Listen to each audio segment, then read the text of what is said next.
कराची के हल्के NA 249 की नशिस्त पर कौन होगा बराजमान। ज़िमनी इलेक्शन में वोटों की गिनती कुछ देर बाद RO ऑफिस में होगी। रीकाउंटिंग के दौरान तसादुम का खतरा। इलेक्शन कमीशन का गैर मामूली सिक्योरिटी इंतजाम के लिए DG रेंजर्स और IG सिंध को खत, इजाफी नफरी तलब कर ली। सईद गनी कहते हैं फैसले को किसी फोरम पर चैलेंज नहीं करेंगे।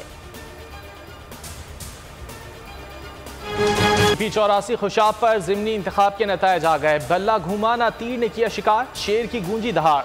नून लीगी मतवाले मलिक मौज़म ने जीत का सेहरा अपने सर सजा लिया। तब्दीली सरकार हाथ मलती रह गई। गैर हतमी गैर सरकारी नतायज के मुताबिक तहरीक इंसाफ के अली हुसैन दूसरे नंबर पर रहे। शेरों को दिली मुबारकबाद। मरियम नवाज का ट्वीट कहती हैं मलिक मौज़म कल्लू को फतह बहुत बहुत मुबारक। खोशाब के गयूर अवाम का बहुत बहुत शुक्रिया। 1 किलो चीनी के लिए दर बदर की ठोकरें आपका मुकद्दर नहीं हो सकती। मुस्लिम लीग नून इंशाअल्लाह कौम को अच्छे दिन लौटाएगी। शहबाज शरीफ कहते हैं अल्लाह ने मौका दिया तो पाकिस्तान की पहले से ज्यादा खिदमत करेंगे।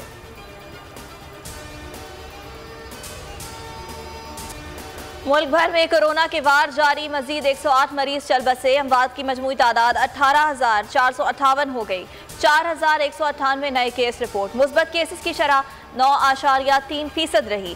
स्वात में कोरोना मुस्बत केसेस की शरह 50% तक पहुँच गई। वफाकी वजीर तालीम शफकत महमूद का ट्वीट, कहा मुल्क में 9वीं और 11वीं जमात के इम्तिहानात शेड्यूल के मुताबिक होंगे।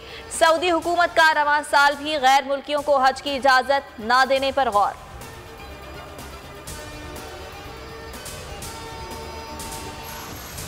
पंजाब में 8 मई से मुकम्मल लॉकडाउन होगा। पब्लिक ट्रांसपोर्ट और सयाहती मकामात बंद रहेंगे। शहर के दाखिली रास्तों पर चेक पॉइंट्स कायम करके पुलिस, रेंजर्स और फौज तैनात की जाएगी।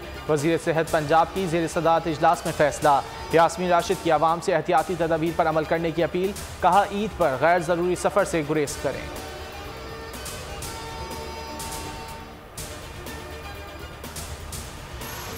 कराची क्लिफ्टन में सुनार की दुकान में नकब जनी की वारदात का ड्रॉप सीन। दुकान मालिक खुद चोर निकला। साउथ इन्वेस्टिगेशन पुलिस ने 3 किलो सोना बरामद कर लिया। मुद्दई आसिफ, साथी वसीम समेत गिरफ्तार। पुलिस के मुताबिक मुलजिम आसिफ ने दुकान से खुद सोना गायब करके नकब जनी का ड्रामा रचाया।